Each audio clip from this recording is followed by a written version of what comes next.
A gente tem 4 verbos dentro do tarô e talvez você pensar em verbos vai te ajudar a entender o significado geral de cada naipe ou talvez te ajude a entender a dinâmica dos naipes quando ocorrem muitos arcanos menores em determinada tiragem.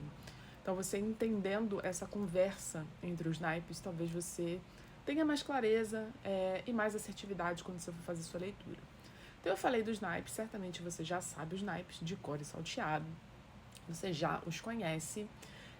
E aí eu vou falar de verbos. A gente tem o primeiro naipe, que a gente tem o naipe de espadas, e a gente tem o verbo pensar. Você já sabe que espadas simboliza pensamento, a razão, né? Quando eu tenho uma predominância de elemento ar, eu estou falando sobre coisas e questões que passam pela função que? Pensamento.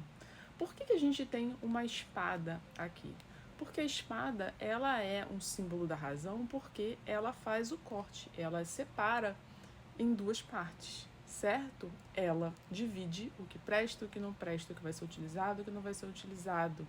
Ou seja, ela faz uma divisão racional absoluta das coisas. Então, espadas é o verbo do pensar. Enquanto isso, a gente tem copas, que é o verbo sentir. O sentimento, ele é uma maturação daquilo que foi pensado. Primeiro a gente pensa, depois a gente cria algum julgamento de valor sobre aquilo, sobre aquela impressão, sobre aquele pensamento. E aí a gente está falando do sentir. Primeiro passou um pensamento pela sua cabeça, você conheceu alguém, você vai primeiro pensar, depois você vai sentir se aquela pessoa é bacana, se não é. Isso é uma tarefa do naipe de copas. Então, se você está vendo muito copas na sua tiragem, o que será que você está vendo, né? Estão falando sobre questões de sentimento, sobre emoção. E não necessariamente a gente está falando só de questões românticas, tá, gente? A gente está falando sobre emoção, sobre juízo de valor, sobre coisas. E isso é uma coisa que copas faz, né? A gente recebe alguma coisa e a gente traz para dentro do coração e dali a gente vai deliberando sobre. O outro verbo que a gente tem dentro agora do naipe de ouros é o verbo fazer. É o pé no chão, é o mão na massa.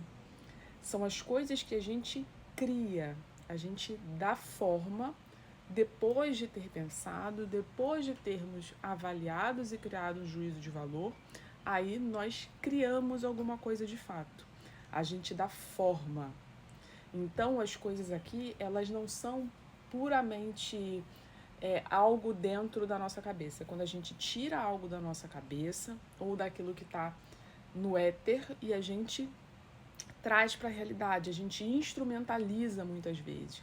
Então, o que são contratos se não são instrumentos, né? Um casamento, um contrato de casamento, uma certidão de casamento é uma instrumentalização de uma relação. Não versa, não fala sobre sentimento aqui. Embora, né, a gente pode sim materializar relações de sentimento, mas o puro ato do naipe ou do verbo não configura necessariamente o sentimento, mas sim a realização. Pode ser uma solidificação, pode ser a estrutura de alguma coisa, ok? Então eu tenho o verbo aqui, que é o verbo fazer.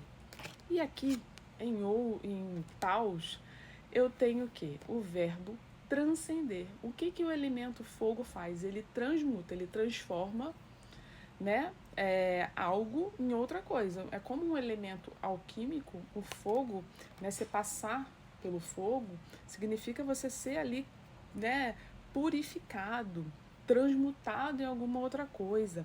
A gente faz queimas, né, a queima de ervas, a queima, sei lá, do incenso, que a gente está falando do elemento ar, mas a gente também tem o quê? O elemento catalisador, que é fogo, que transmuta, né, para que se criem coisas novas ou para que nós conseguimos ascender espiritualmente.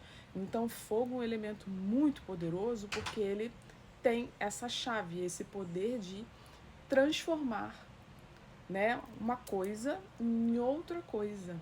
Mas isso, né, em equilíbrio, depende do quê? Da nossa vontade. Por quê? Porque uma coisa é você acender uma vela, acender um incenso, acender uma lareira, né? Você tem o controle. Por isso que a gente aprende a fazer. Você tem o controle.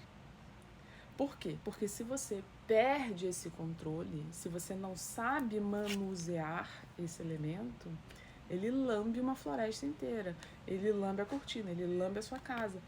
Você deixa a vela lá para, né, para ou por alguma questão espiritual, alguma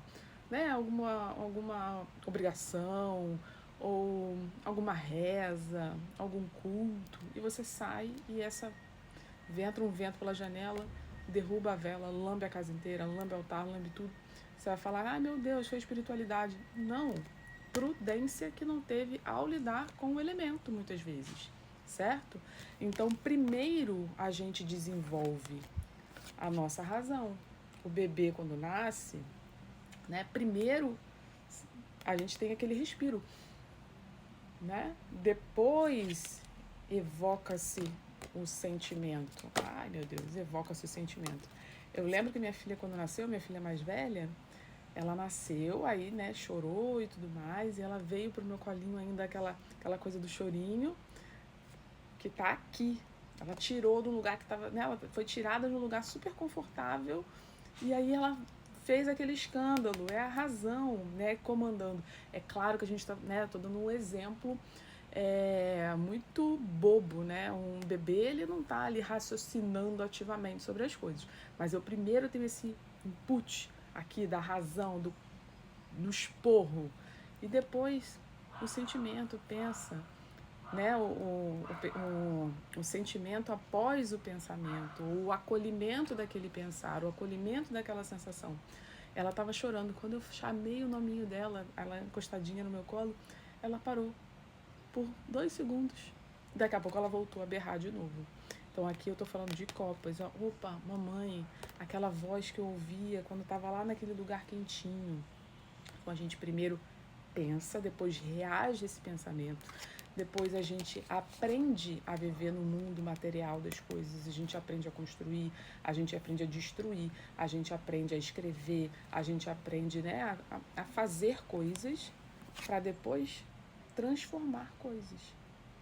Transformar, inclusive, o nosso espírito. Então, inclusive para o tarô, num primeiro momento, ele é uma ferramenta do mundo prático, porque muitas vezes a gente o busca por algum motivo da vida material, querendo entender, querendo resolver, querendo saber de alguma coisa aqui do mundo terreno, mas ele se torna, né, ao longo da nossa jornada, uma ferramenta espiritual que nos ajuda a ver além, a transcender, a buscar o nosso autoconhecimento. Então, esse foi um resumo aqui dos naipes, de uma outra forma, em forma de verbos, para que talvez isso te ajude nos seus estudos. Não sei se você já conhecia dessa forma, se você gostou, enfim. Quando vocês fizerem uma tiragem que tem muitas cartas, observem a quantidade de cartas de cada um desses naipes. E agora talvez vocês tenham um input para pensar melhor sobre o que essas manifestações estão dizendo sobre o momento que você vive ou sobre o seu consulente.